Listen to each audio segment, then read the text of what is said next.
রান্না করব বলুন তো? অনেক বেলা হয়ে গেল, রান্না চড়িয়ে দিই। মা, আমার তো বয়স হয়েছে, এখন আমার কাছে শোনার কি দরকার? তোরা নিজে নিজেই আজ থেকে সব সিদ্ধান্ত নিবি, কি করবি না করবি। এ কেমন কথা বলছেন মা? আপনি যতদিন আছেন ততদিন আপনি আমাদের অভিভাবক, আপনি বাড়ির সব সিদ্ধান্ত নেবেন। না রে মা, আমার বয়স শেষ, এখন তোদের সংসারের দায়িত্ব তোদেরই নিতে হবে। আচ্ছা মা, তাহলে আমি আজ খিচুড়ি রান্না করি। আচ্ছা ঠিক আছে মা, সাথে শুকনা মরিচ ভর্তা করিস। ঠিক আছে মা, তাই করব।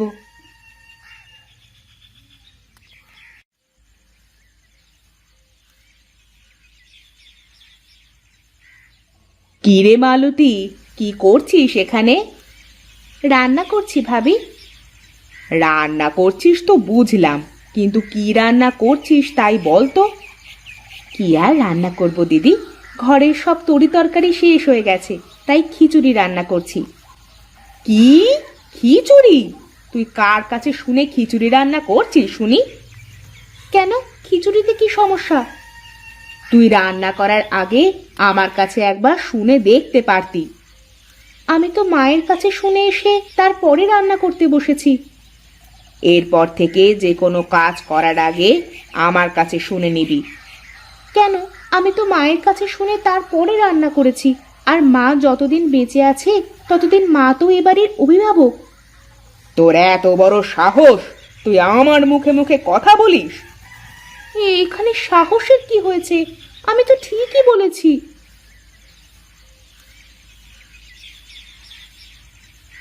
কি ব্যাপার? কি এত ঝগড়াঝাটি কেন এখানে? দেখো না, আমি মায়ের কাছে শুনে রান্না চাপিয়েছি, আর ভাবি আমাকে বলছে যে তার কাছে শুনে রান্না করতে। কি ব্যাপার ভাবি, মা তো এখনো বেঁচে আছে, তাহলে মালতী মায়ের কথা না শুনে তোমার কথা শুনতে যাবে কেন? মা বেঁচে আছে বলে কি এই সংসারে আমার কোনো মূল্য নেই? আমিও তো এ বাড়ির বড় বউ। হ্যাঁ, তুমি এই বাড়ির বড় বউ, কিন্তু এই বাড়ির মালকিন তো না। মা যতদিন বেঁচে আছে ততদিন এই সংসারের সব কিছু মায়ের ইচ্ছে অনুযায়ী হবে, তোমার ইচ্ছে অনুযায়ী নয়। কি? আমাকে এইভাবে অপমান করলে তোমরা? আমি এই অপমানের কথা ভুলবো না, এই আমি বলে দিলাম। আমি আজ থেকে আলাদা হয়ে যাব। এই দেখো ভাবি, এই সামান্য ব্যাপার নিয়ে সংসারে কোনো অশান্তি বাঁধিও না দয়া করে। কি অশান্তি আমি বাঁধাচ্ছি? এত বড় অপমান!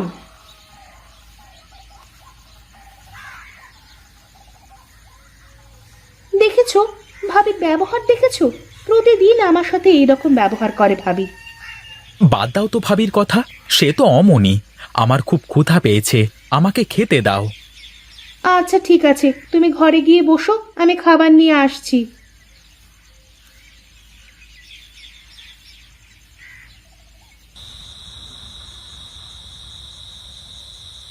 কি ব্যাপার, তোমার মন খারাপ মনে হচ্ছে? তা কি হয়েছে শুনি? না, তোমার আর সেই কথা শুনে কোনো লাভ নেই। আমার কথা তোমার মাথায় ঢুকবে না। ও, বুঝেছি আমি। তুমি মনে হয় বাপের বাড়ি যাবে, তাই না? অনেক দিন তো হয়ে গেল বাপের বাড়ি যাওয়া হয়নি। চলো চলো, শ্বশুর বাড়ি থেকে ঘুরে আসি।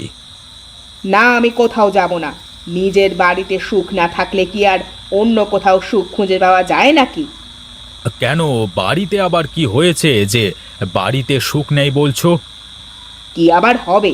তোমার ছোট ভাই আর ভাইয়ের বউ মিলে আমাকে যা খুশি বলে অপমান করেছে। তা কি বলেছে ওরা, বলো তো শুনি। আমি একটু বলেছিলাম যে কোনো কাজ করার আগে আমার কাছে শুনতে, সেই জন্যে আমাকে কত কথা শোনালো। আমি নাকি এই সংসারে অশান্তি বাঁধাই। আরে মা তো এখনো বেঁচে আছেন, তাহলে মায়ের কাছে না শুনে তোমার কাছে কেন শুনবে বলো? সংসারের সবকিছু মা যতদিন বেঁচে থাকবেন ততদিন মাকে সামলাতে দাও, বুঝলে? আমি অত শত বুঝি না। আমি আজ থেকে আলাদা হয়ে যাব। আমি আর এই সংসারে থাকতে পারবো না। তুমি সংসারের চাল চুলো সব ভাগাভাগি করে দাও, আমি আলাদা হয়ে যাব। তুমি কি পাগল হয়ে গেছো নাকি? কি বলছো এসব? এই সামান্য ব্যাপার নিয়ে কি কেউ সংসার ভাগ করে নাকি? আমি জানতাম তুমি আমার কথায় কানই দেবে না। আমাকে অপমান করেছে তো, তোমাকে তো করছে না, তাই তোমার গায়ে জ্বালা বাঁধে না। আচ্ছা আচ্ছা, হয়েছে হয়েছে, কাল আমি সুজয়ের সাথে কথা বলে দেখব। কি হয়েছে বাবা? আমাকে ডেকেছিস কেন তোরা? মা, বড় ভাবি কিন্তু দিন দিন খুব খারাপ ব্যবহার করতে শুরু করেছে।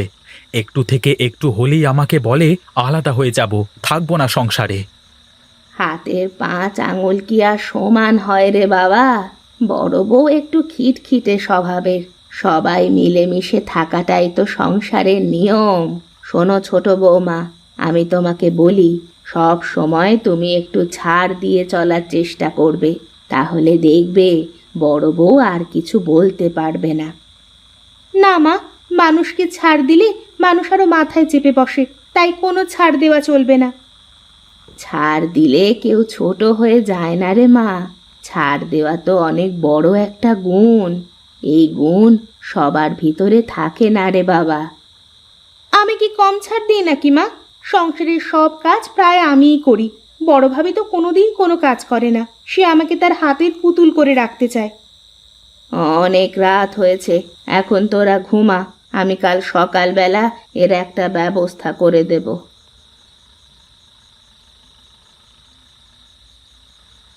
আজ অনেক দিন হয়ে গেল মেয়েটাকে দেখি না। মেয়েটাও অনেক দিন আমাদের বাড়িতে আসে না। মেয়েটাকে দেখতে বড় ইচ্ছে করছে গো।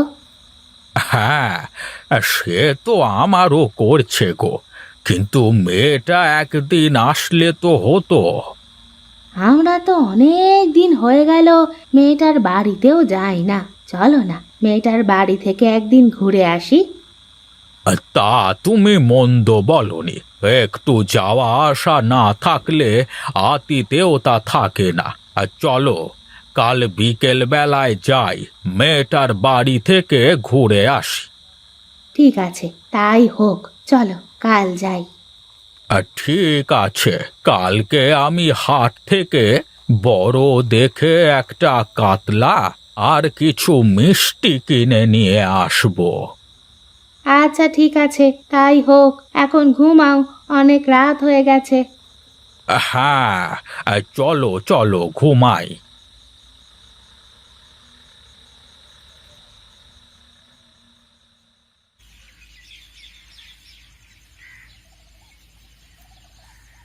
ওগো, কোথায় গেলে? আমাকে এক ঘটি জল দাও তো, হাত মুখ ধুয়ে বাজারের দিকে যাই একটু।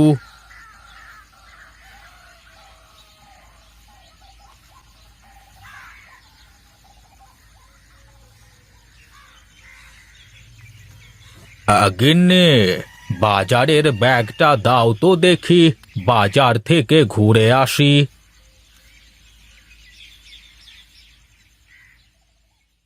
এই নাও ব্যাগ, তাড়াতাড়ি ফিরে এসো কেমন?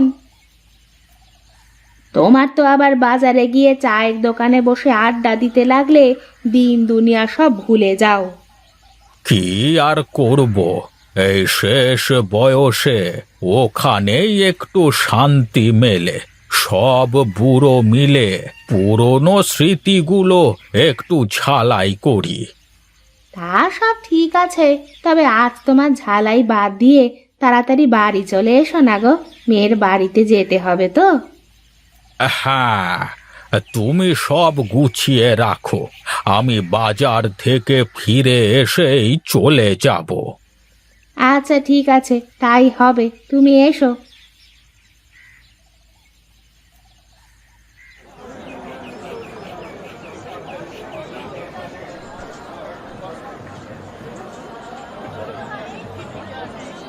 আরে হরিহর কাকা, কি মাছ দেবো আপনাকে?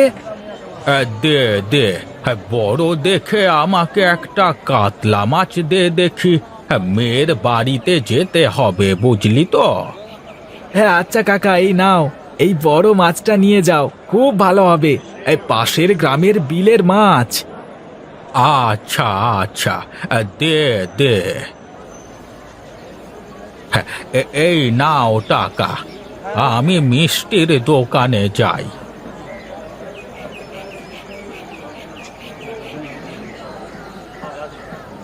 এই ভোলা, আমাকে ভালো দেখে কেজি 5 মাছ দে দেখি। হে, এই এত মিষ্টি দিয়ে কি হবে গো হরিহর কাকা? কোথাও যাবে নাকি? হ্যাঁ রে, আমি একটু মেয়ের বাড়িতে বেড়াতে যাব। আচ্ছা আচ্ছা, ঠিক আছে, দাঁড়াও, আমি ভালো দেখে ছানার মিষ্টি দিচ্ছি। আজ সকালবেলায় বানিয়েছি। এই নাও টাকা।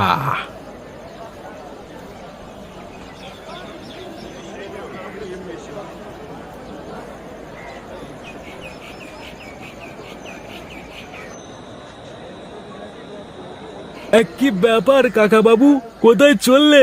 বাড়ি যাবে নাকি? হ্যাঁ রে গণেশ, হ্যাঁ, ভালোই হয়েছে তোর সাথে দেখা হয়ে। আমরা আমরা আজকে মেয়ের বাড়িতে যাব। হ্যাঁ, আমাদের দিয়ে আসতে পারবি তুই? কেন পারবো না, অবশ্যই পারবো। বেশ বেশ, চল তবে।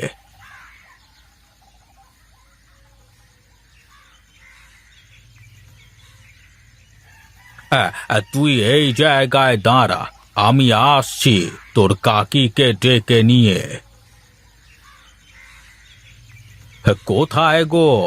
গাড়ি চলে এসেছে, তাড়াতাড়ি চলে এসো।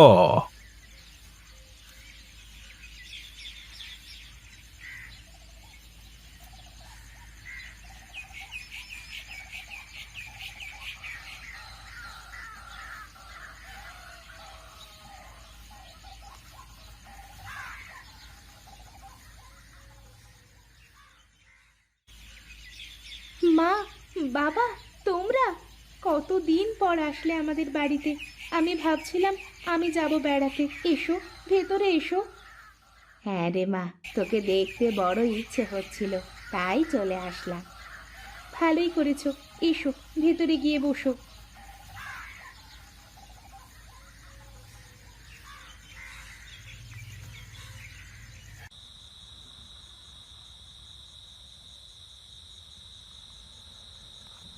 জানেন বেয়ান, আপনার মেয়েটা একদম খেতে চায় না, আর ভালো মন্দ খেতেই চায় না। বাপের বাড়ি থেকে ভালো মন্দ না খেলে কি আর খাওয়া যায়? সারা জীবন ঘাস পাতা খেয়ে এসেছে বাপের বাড়ি থেকে, এখন কি করে ভালো মন্দ খাবে? হ্যাঁ, এইবার কিন্তু বেশি বলে ফেলছো তুমি ভাবি। আমাকে অপমান করলে আমি কিছু বলতাম না, কিন্তু তুমি আমার মা বাবাকে কি করে অপমান করতে পারো? আমি খেলে এখানে সব খাবার খেয়ে ফেলতে পারি, কিন্তু তোমার মতন চোখ বুজে আমি খেতে পারি না গো। খেতে পারলে তো খাবি। ঠিক আছে, তাহলে এসো, দেখি কে বেশি খেতে পারে।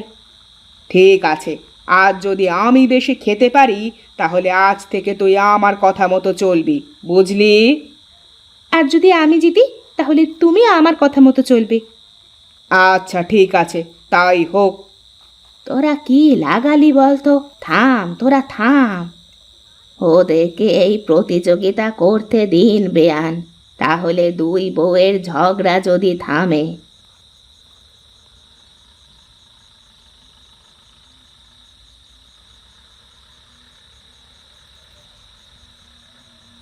আমি আর খেতে পারবো না, তুই জিতে গেছিস মালতী। কিন্তু আমাকে একটা কথা বলতো, তুই এত খাবার খেতে পারিস, কিন্তু তারপরেও এত অল্প খাস কেন তুই? আমি সবাইকে খাওয়ানোর পর যা বেঁচে থাকে তাই খাই। আমার ভুল হয়ে গেছে রে, আমাকে তুই মাফ করে দে মালতী। কি বলছো তুমি এইসব? আমি সারা জীবন তোমাকে আমার দিদির মতন দেখেছি, আর বড় হয়ে মাপ চাইতে নেই। আমি কথা দিলাম, আজ থেকে আর কোনো ঝামেলা করব না, সংসারে আজ থেকে মিলেমিশে সংসার করব।